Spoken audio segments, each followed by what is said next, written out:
ከቅባቱ የበለጠ ቅዱስ ነገር የለም። የበለጠ ውድ ነገር፣ የበለጠ ኃይለኛ ነገር የለም። የሰማይ ዘይት ነው። የእግዚአብሔር የጣት አሻራ ነው። በሰው ሕይወት ላይ የሚያርፈው የመንፈስ እስትንፋስ ነው። ነገር ግን የበለጠ አሳዛኝ ነገር አለ። ቅባቱ ከውስጥ ሊፈርስ ይችላል። በአጋንንት አይደለም፣ በመከራ አይደለም፣ በነቀፋ አይደለም፣ በተቃውሞ አይደለም፣ በእድል እጥረትም አይደለም። የሚያፈርሰው ግን በጸጥታ ኃጢአቶች፣ የግል ኃጢአቶች፣ በተደበቁ ልማዶች ይወድማል። የተሰወሩ ስምምነቶች፣ በእነሱ የሚያዝን መንፈስ ካልሆነ በስተቀር ማንም የማያያቸው ኃጢአቶች። ዛሬ ቅባትን የሚያጠፉ ኃጢአቶችን አሳያችኋለሁ። አንዳንዶች ምንም ጉዳት የሌላቸው ይመስላሉ። አንዳንዶች ትናንሽ ይመስላሉ። አንዳንዶች የተከበሩ ይመስላሉ። ነገር ግን በዝግታ፣ በጸጥታ፣ በእርግጠኝነት ይገላሉ። እናም ካልተጋፈጣችኋቸው ይጋፈጧቸዋል። ሚስጥራዊ ኃጢአት ቁጥር 1 እንደ ብስለት የሚመስል ኩራት። ይሄ የመጀመሪያው ገዳይ ነው። ኩራት ሁል ጊዜ ጮክ ብሎ የሚጮህ አይደለም። ሁል ጊዜ እብሪተኛ አይደለም። ሁል ጊዜ ግልጽ አይደለም። አንዳንድ ጊዜ ኩራት የተረጋጋ ነው። አንዳንድ ጊዜ ኩራት የተከበረ ነው። አንዳንድ ጊዜ ኩራት መንፈሳዊ ይመስላል። ኩራት እንደዚህ ይላል፣ አስቀድሜ አውቃለሁ፣ እርማት አያስፈልገኝም። ከዚህ ደረጃ በላይ ነኝ። እኔ ተጠያቂነት አያስፈልገኝም። ያ መልእክት ለሌሎች ነው፣ ለእኔ አይደለም። ነገር ግን ኩራት ገዳይ የሆነ ነገር ያደርጋል። የመንፈስ ቅዱስን በሩን ይዘጋል። መንፈስ ቅዱስ ከደካማ ሰዎች ጋር፣ ከተሰበሩ ሰዎች ጋር፣ ካልተማሩ ሰዎች ጋር፣ ከፍርሃት ካላቸው ሰዎች ጋር ሊሰራ ይችላል። ነገር ግን ከትዕቢተኞች ጋር ሊሰራ አይችልም። ኩራት እንዳይማሩ ያደርጋቸዋል። የማይነቃነቅ የማይደረስበትና ቅባቱ ሰማይ ነፍስን በማይቀርጽበት አካባቢ ይሞታል። ሚስጥራዊ ኃጢአት ቁጥር 2 ለመልቀቅ ፈቃደኛ ያልሆንከውን የግል ጥፋት። መንፈስ ቅዱስ ይህንን አሳየኝ። በልብ ውስጥ ጥፋት የተከማቸ መርዝ ነው። ምንም ጉዳት የሌለው ይመስላል፣ ትክክል ይመስላል፣ የተለመደ ስሜት ይሰማዋል። ነገር ግን ቅሬታ መንፈስ ለመኖር ፈቃደኛ የማይሆንበትን ጥላ ይፈጥራል። ቅሬታ እንዲህ ይላል፣ ተጎድቻለሁ፣ ግን ለመፈወስ ፈቃደኛ አይደለሁም። ቅሬታ ይቅር እላለሁ፣ ግን አልረሳም። ቅሬታ እቀጥላለሁ፣ ግን አልለቅም። ቅሬታ ታምራትን ያግዳል። ቅሬታ መገለጥን ያግዳል። ቅሬታ ቅባትን ያግዳል። ሰዎች በጉባኤ ውስጥ ለዓመታት ተቀምጠው ምንም እንዳልተቀበሉ አይቻለሁ። እግዚአብሔር ትቷቸው ስለሆነ አይደለም፣ ነገር ግን መራራነትን የመንፈሳዊ ስሜታቸውን አጥፍቶታል። መራራ ልብ መለኮታዊ ቅባትን መሸከም አይችልም። ሶስተኛው የስውር ኃጢአት እንደማይጠቅም ወይም እንደማያስፈልግ ታስበው የምትቀርቡትን ትንንሽ መስማማቶች መስዋዕቶች ናቸው። መስማማት ብዙ ጊዜ በታላቅ ድምፅ አይጀመርም። በትንሽ ውሳኔ ይጀምራል። በትንሽ ምክንያት ሰበብ፣ በትንሽ ፈቃድ መስጠት፣ እንደማይጎዳ ተመልክቶ በሚታይ ውይይት፣ በትንሽ መዝናናት ፍላጎት፣ በትንሽ አልተሟላ እውነት፣ በቀላል ሐሰት፣ በትንሽ የመዝናኛ ምርጫ። ግን አድምጠኝ፣ የምትታገሰው ነገር በመጨረሻ የምትታዘዘው ይሆናል። መስማማት ቀስ ብሎ ይጎዳል፣ ግን በእርግጥ ይገላል። ቅባት በንጽህና ውስጥ ይበቅላል፣ በተቀላቀለ ነገር ውስጥ ግን ይታፈናል። መንፈሱ በጸጥታ ሲናገረኝ ካትሪን ሙሉ በሙሉ አንቺን እፈልጋለሁ ባለኝ ጊዜ ማለቱ ሁሉንም ልምዶችሽን፣ ሁሉንም ፍላጎቶችሽን፣ ሁሉንም ውሳኔዎችሽን፣ ሁሉንም አካባቢዎችሽን፣ ሁሉንም መመዘኛዎችሽን ማለቱ ነበረ። ነገር ግን ከኃጢአት ጋር በመጫወት በመቀራረብ በአንድ ጊዜ ከክብር ጋር መጓዝ አትችልም። ሚስጥራዊ ኃጢአት አራተኛ በሰዎች አስተያየት ላይ የተሰወረ ሱስ ነው። ይሄ ከምታስበው በላይ ብዙ የተቀባ ህይወቶችን አጥፍቷል።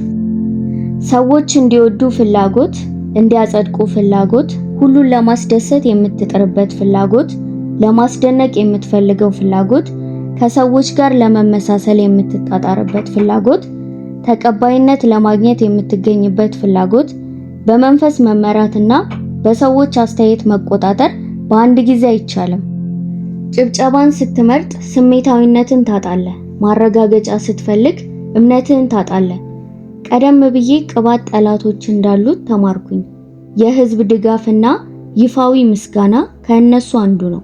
የሰዎች ጭብጨባ የእግዚአብሔርን ድምፅ ሊያፍን ይችላል። አምስተኛው የስውር ኃጢአት የራስን መጠራጠርና ፍርሃት ነው።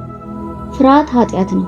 በተለይ ወደ አለመታዘዝነት ሲያመራ ፍርሃት እንዲህ ይላል፣ አልችልም፣ እኔ አልበቃም፣ መቆጣጠር መተው አልፈልግም፣ ወደፊት መውጣት አልፈልግም፣ ሞኝ መባል አልፈልግም፣ መሸነፍ እፈራለሁ፣ ሰዎችን እፈራለሁ። ነገር ግን ፍርሃት አስከፊ ነገር ያደርጋል። ከመንፈስ ቅዱስ ይልቅ ስሜቶችን እንድትታዘዝ ያደርጋል። ፍርሃት ቅባትን ይገላል፣ ምክንያቱም ፍርሃት ታዛዥነትን ይገላል። እግዚአብሔር ደካማውን ሊጠቀም ይችላል፣ ግን ፈቃደኛ ያልሆነውን ሊጠቀም አይችልም። መንፈሱ ፍርሃትን በኃይል አያልፍም፣ ያንተን አዎ ግን ይጠብቃል። ስድስተኛው የስውር ኃጢአት እንዲታይ የመፈለግ ፍላጎት ነው። ይሄ በቤተ ክርስቲያን ውስጥ ከሚገኙት በጣም ስውር ሆኖም አጥፊ ኃጢአቶች ናቸው። የመታወቅ፣ የመከበር፣ አስፈላጊ የመሆን ፍላጎት ምንም ጉዳት የሌለው ይመስላል፣ ተፈጥሯዊ ይመስላል፣ ግን ገዳይ ነው። ምክንያቱም ቅባቱ ትኩረት በሚፈልግ ሰው ላይ አያርፍም። ኢየሱስ እንዲህ አለ፣ በስውር የሚያይ አባታችሁ በግልጽ ይከፍላችኋል እንጂ ተቃራኒው አይደለም። ነገር ግን ዛሬ ብዙዎች ስውር ሕይወት ሳይኖራቸው ክፍያውን ይፈልጋሉ። የጸሎት ሕይወት ሳይኖራቸው መድረክን ይፈልጋሉ። ያለ ስብራት ታይነትን ይፈልጋሉ። ያለ ትህትና ክብርን ይፈልጋሉ። ይህን ስሙ። እንዲታይ የመፈለግ ፍላጎት ሁሉን የሚያየውን ያርቃል። ቅባቱን ከፈለክ ከሕዝብ አይኖች ይልቅ የእርሱን አይኖች መፈለግ አለብን። ሰባተኛው የስውር ኃጢአት እንደ ቅድስና የሚመስል ኃጢአት መንፈሳዊ ትዕቢት ነው። በምግባር ደካማ የሆነ ሰው ሊናዘዝ ይችላል። ነገር ግን ትዕቢተኛ ሰው እንደሚያስፈልገው አያስብም። መንፈሳዊ ትዕቢት እንዲህ ይላል፣ ከሌሎች ይልቅ እጸልያለሁ፣ ከሌሎች ይልቅ ትልቅ ነኝ፣ እግዚአብሔርን ከሌሎች ይልቅ በጥሩ ሰማዋለሁ፣ በትልቅ ኃይል እመራለሁ፣ መጽሐፍ ቅዱስን በትልቅ አውቃለሁ፣ መንፈሳዊ ነኝ። መንፈሳዊ ኩራት ፈሪሳውያንን የገደለው ኃጢአት ነው። ቅዱስ የነበሩ ግን ትሁት ያልሆኑ፣ መጽሐፍ ቅዱስን በቃላቸው የሚይዙ ነገር ግን እግዚአብሔርን የማያውቁ ሰዎች። ለዚህም መንፈሱ ቅባቱ ይሞታል። በመንፈሳዊ ትዕቢት ፊት መንፈስ ቅዱስ አስቀድሞ በቂ እንደሆነ የሚያምንን ሰው መቀባት አይችልም።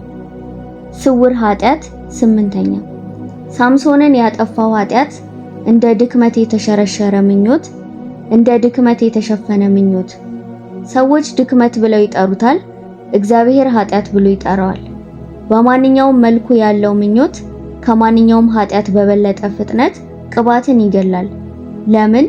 ምክንያቱም ምኞት ትኩረትን ይጠይቃል። ምኞት ሚስጥርን ይጠይቃል። ምኞት መመገብን ይጠይቃል። ምኞት አለመታዘዝን ይጠይቃል። ምኞት ሁለት ሕይወት ይፈጥራል። ምኞት ነፍስን ይከፋፍላል። ምኞት ስሜታዊነትን ይገላል። ምኞት ንጽህናን ይከለክላል። ምኞት ስልጣንን ያጠፋል። ሳምሶን ኃይለኛ ነበረ፣ ነገር ግን ቅባቱ ምቹነቱን አልቻለም። መንፈሱ ጥንካሬውን ከማጣቱ በፊት ለረጅም ጊዜ ተወው። ንጽህናውን ሲያጣ ቅባቱን አጣ። ሰዎች የዮሴፍ መስዋዕትነት ሳይኖራቸው የሳምሶንን ጥንካሬ ይፈልጋሉ፣ ግን የማይቻል ነው። ንጽህና ከሌለ ዘላቂ ቅባቱ የለም። ስውር ኃጢአት 9 በአንድ ሌሊት ቅባቱን የገደለው ኃጢአት አንድ ታሪክ ልንገራችሁ። አንድ ወጣት በአገልግሎት ላይ ነበረ። ተሰጥኦ ያለው፣ ጉጉት ያለው፣ የተቀባ ተብሎ የሚጠራ። ብዙ ሰዎች መጡ፣ በሮች ተከፈቱ፣ መንፈሱ ተንቀሳቀሰ። ነገር ግን ሚስጥራዊ ኃጢአት ተሸከመ፣ ቅናት። ሌላ አገልጋይ በስኬታቸው ቀና፣ በስጦታቸው ቀና፣ በሞገሳቸው ቀና። ፈገግ ይላል፣ ነገር ግን በቁጣ ይቃጠላል። ምቀኝነት ገዳይ ነው፣ ምክንያቱም ከአድናቆት በስተጀርባ ስለሚደበቅ።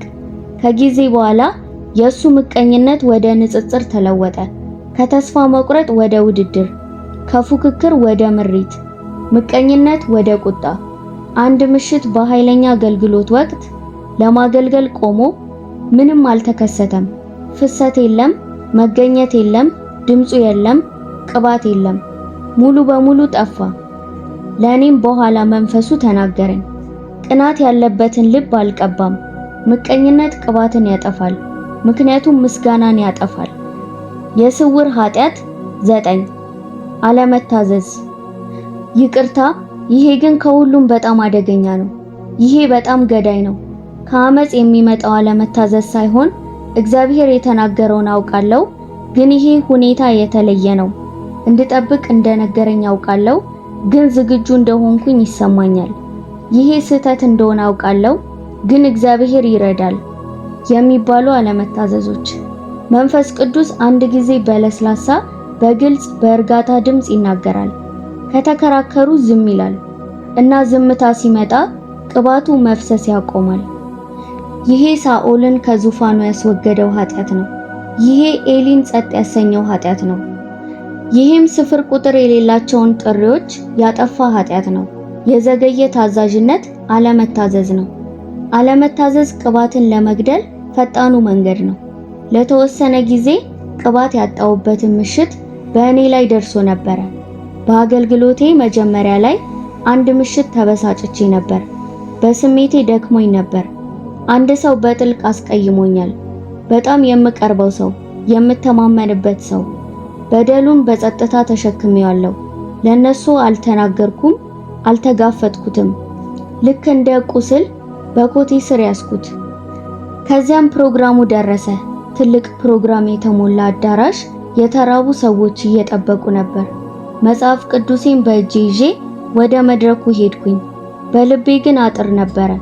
እዚያ ስቆም ተሰማኝ አለመኖር፣ ጸጥታ የሰፈነበት አለመኖር፣ አስፈሪው አለመኖር።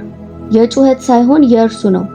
መንፈስ ቅዱስ አልተወኝም ነበር፣ ግን ቅባቱን ከለከለ። በድንገት የቆመ ፏፏቴ ስር እንደቆምኩኝ ተሰማኝ። ቃላትን መስበክ እችል ነበር፣ ግን ክብደት አልነበረም። ድምፄን ማንሳት እችል ነበረ፣ ግን ኃይል አልነበረም። እጄን መጫን እችል ነበረ፣ ግን ፍሰት አልነበረም። ሰዎች ተመለከቱ፣ ግራ ተጋብተው ዝም አሉ። የማይመጣ ነገር እየጠበቅኩ ነበር። በሀፍረት አገልግሎቱን ጨረስኩኝ። እንባ ከዓይኖቼ ጀርባ ተጨመቀ። እጆቼ እየተንቀጠቀጡ ወደ ኋላ ክፍል ሮጥኩኝ። በሩን ዘግቼ በጉልበቴ ላይ ወደቅኩ። አለቀስኩኝ። ጥልቅ የሚያም አለቀስኩኝ። ቅዱስ መንፈስ የት ነበርክ? ለምን አልመጣህም አልኩኝ። እናም በሹክሹክታ ባዶ የማትሆነውን ልብ ውስጥ ማለፍ አልችልም አለኝ። እርሱም የሚወጋኝን ነገር ተናገረ። ካትሪን፣ ጥፋትሽ አሳዘነኝ፣ ተሰብሬያለሁ አለ። ለቀጣዩ ሰዓት አለቀስኩኝ፣ ተጸጸትኩኝ። ለተደበቀው ምሬት ተጸጸትኩኝ። ለጸጥታው ቁጣ ተጸጸትኩኝ። ለመልቀቅ ፈቃደኛ ባልሆንኩት ቁስል ተጸጸትኩኝ። ከዚያም ልክ እንደ የፀሐይ መውጣት ተመለሰ። መገኘቱ ክፍሉን እንደ ሞቅ ያለ ወርቅ ሞላው። ቅርቡ በዙሪያዬ ተጠመጠመ። እኔም አልኩኝ፣ እባክህን እንደገና እንደዚያ አትተወኝ። እርሱም መለሰ፣ በንጽህና ተመላለሺ፣ ዝምታዬን ፈጽሞ አይሰማሽም።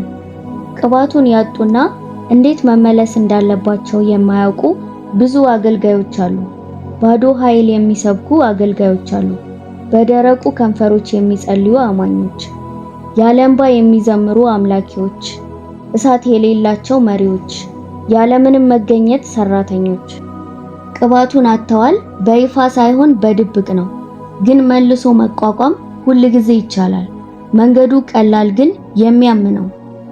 አንደኛ፣ የግል ኃጢአቱን መናዘዝ። ምን እንደሆነ ንገሩት። ድክመት፣ ትግል፣ ጉድለት አይደለም፣ ኃጢአት ነው። ታማኝነት ፈውስ ይጀምራል። ሁለተኛ፣ ኩራትን ያዋርዳል። ቅባቱ ራሳቸውን ለሚከላከሉት አይመልስም፣ ለተሰበረ ይመልሳል። ሶስተኛ፣ በፍጥነት ይቅር በሉ። መራራነት በህይወት ለመኖር መሞት አለበት። አራተኛ፣ ስምምነቱን ቁረጡ። እግዚአብሔር ከሚጠላው ጋር አትደራደሩ። አምስተኛ፣ ከአገልግሎት ይልቅ ንጽህናን ተከተሉ። ንጽህና የሁሉም ዘላቂ ቅባት መሰረት ነው። ስድስተኛ፣ ወደ ቅርርብ ተመለስ። ወደ ተውከው ቦታ ተመለስ፣ እዚያም እየጠበቀ ነው። ለዚህ ትውልድ ቅዱስ ማስጠንቀቂያ። መንፈስ ቅዱስ ከብዙ ክፍሎች እየወጣ ነው። ምክንያቱም እርሱ ኃይል የሌለው አይደለም፣ ነገር ግን ስላልተከበረ ነው። ቅባቱ ዛሬ ብርቅ ነው፣ ምክንያቱም ኃጢአት ተራ ስለሆነ ንጽህና አማራጭ ነው።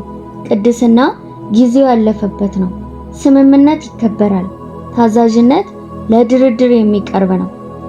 ስሜቶች እምነትን ይተካሉ። ብዙ ሰዎች ቅድስናን ይተካሉ። መድረኮች መሠዊያዎችን ይተካሉ። መንፈስ ቅዱስ እንዲህ ይላል፣ ወደ ቅድስና ተመለስ። ሕጋዊነት ሳይሆን ራስንም ማጽደቅ አይደለም። ቅድስና በአስተሳሰብ ቅድስና፣ በፍላጎት ቅድስና፣ በስውር ቦታዎች ማንም በማይኖርበት ጊዜ ቅድስና፣ በግል ቅድስና ነው። በዝምታ ቅድስና ነው።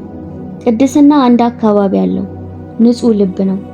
ዛሬ በሕይወት ባለ እያንዳንዱ አማኝ ፊት መቆም ብችል ኖሮ በጉልበቴ ተንበርክኬ ጮኻለሁ። ለአንድ አፍታ ኃጢአት ቅባቱን አትጣው። ለመገኘቱ ምንም ፈተና የለውም። ለእርሱ ምንም ግንኙነት ዋጋ የለውም። ለእርሱ ቅርብ መሆን ምንም ስምምነት የለውም። ለድምፁ ምንም ልማድ ዋጋ የለውም። ንጽህና ቅጣት አይደለም፣ ጥበቃ ነው። ቅድስና ገደብ አይደለም፣ ግብዣ ነው። መንፈሱም እንደገና እየጠራ ነው። ጌታ ሆይ አጽዳኝ ብለህ ከልብ ብትጸልይ ያነጻል። እርሱ ይሞላል እናም ይመልሳል።